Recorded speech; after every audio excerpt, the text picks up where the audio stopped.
Also, this morning, we got an update from the Federal Reserve in regards to their plans to expand the scope of their Main Street lending facility for some companies out there that might not have been included in the PPP.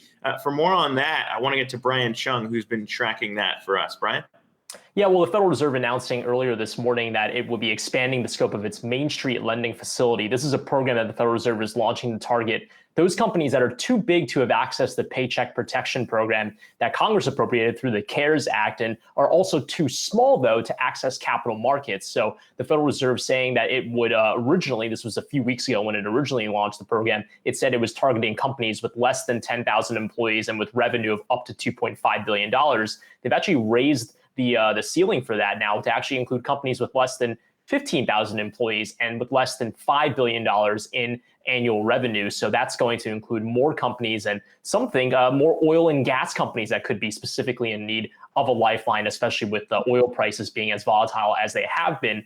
The Federal Reserve's Main Street program has not yet been launched. The Fed says it will actually have a start date for that program relatively soon. But the Federal Reserve saying that it will allow 3 different types of loans. They're all 4-year loans with relatively low interest rates at LIBOR plus 3%. And again, the Federal Reserve hoping that this lifeline will kind of support those medium-sized businesses get through this. One important distinction, though, is that these are not grants like the PPP. These loans will ultimately have to be paid back.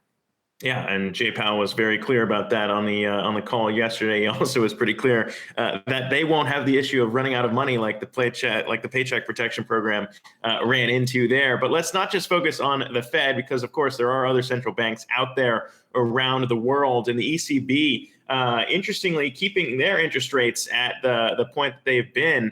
Of course, we also got the update there for the 19-country region in terms of their economic readings contracting by 3.8% in the first quarter. But as I said, Brian, the central bank decided to keep their interest rates unchanged, but it did ease conditions for banks. So I guess you could take it one way or the other. But what's your take on that? Yeah, well, the European Central Bank holding rates steady. Currently, they are in negative interest rate territory, so they kept the deposit rate at negative 50 basis points. But as you mentioned, they did make a move on introducing a new pandemic emergency longer-term refinancing operation. They abbreviate that as PELTRO. This is really targeting for money markets and trying to help banks with refinancing terms at relatively low rates through the money markets there. So the ECB trying to use liquidity functions just as the Federal Reserve is through its 9 facilities and trying to make sure that the liquidity issues in the European Union don't spill over into any sort of solvency issues. But Christine Lagarde in her press conference really messaging the fact that the ECB, like other central banks around the world, could still use other tools and will rely on these liquidity facilities to make sure credit channels are flowing freely.